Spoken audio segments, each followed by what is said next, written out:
রাইসিনার race থেকে APJ Abdul Kalam নিজেকে সরিয়ে নিলেও এখনও তিনিই আশা তৃণমূলের। সোমবার টাউন হলে মমতা বন্দ্যোপাধ্যায়ের উপস্থিতিতে দলীয় সাংসদ বিধায়কদের বৈঠকের পর তা স্পষ্ট হয়ে গেছে।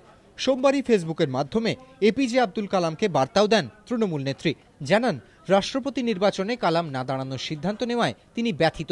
এই প্রেক্ষাপটে মঙ্গলবার মুখ্যমন্ত্রীকে চিঠি লিখে রাষ্ট্রপতি নির্বাচনে না দাঁড়ানোর সিদ্ধান্তের জন্য দুঃখ প্রকাশ করলেন এপিজে আব্দুল কালাম। চিঠিতে কালাম লিখেছেন, মাননীয় মমতাজি, আমার নাম 2012 রাষ্ট্রপতি নির্বাচনে প্রার্থী হিসেবে প্রস্তাব করার জন্য আপনাকে ধন্যবাদ। অল্প সময়ের আলাপে আপনার মধ্যে মর্যাদাপূর্ণ রাজনীতির একজন মহান নেত্রীর যাবতীয় গুণ আমি দেখেছি। আপনার সততা, দেশের স্বার্থে অনমনীয় মনোভাব, সাহসিকতা, দৃঢ়তা, রাজনীতির সোনার সিংহাসন ত্যাগ করার মনোভাব সততার রাজনীতির উজ্জ্বল নজির। এটা দেশের জন্য অত্যন্ত প্রয়োজন। শুধুমাত্র সাহসী নেতারাই ইতিহাস রচনা করেন। আপনাকে হতাশ করায় আমি দুঃখিত। এরপরই প্রত্যুত্তরে প্রাক্তন রাষ্ট্রপতিকে চিঠি দিয়েছেন মমতা বন্দ্যোপাধ্যায়। তিনি লিখেছেন, মহাশয়, 19 জুন 2012 লেখা আপনার চিঠি গভীরভাবে আমার হৃদয়ে স্পর্শ করেছে। আপনার ব্যক্তিত্ব এবং দেশ ও বিশ্বজোড়া অবদানের জন্য ভারতীয় হিসেবে আমরা গর্বিত।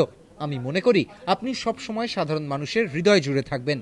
সাধারণ মানুষের স্বার্থে লড়াই সবসময় আমাকে সাহস জুগিয়েছে। একজন বন্ধু, পরামর্শদাতা এবং পথপ্রদর্শক হিসেবে আপনার আশীর্বাদ চাই। রাষ্ট্রপতি নির্বাচনের দৌড়ে নেই কালাম, স্পষ্ট করে দিয়েছেন প্রাক্তন রাষ্ট্রপতি। রাজনৈতিক মহলের ব্যাখ্যা, এ নিয়ে কার্যত কোণঠাসা মমতা বন্দ্যোপাধ্যায়। এই পরিস্থিতিতে কালামের চিঠি অত্যন্ত তাৎপর্যপূর্ণ বলেই মনে করছে ওয়াকিবহাল মহল। এবিপি আনন্দ।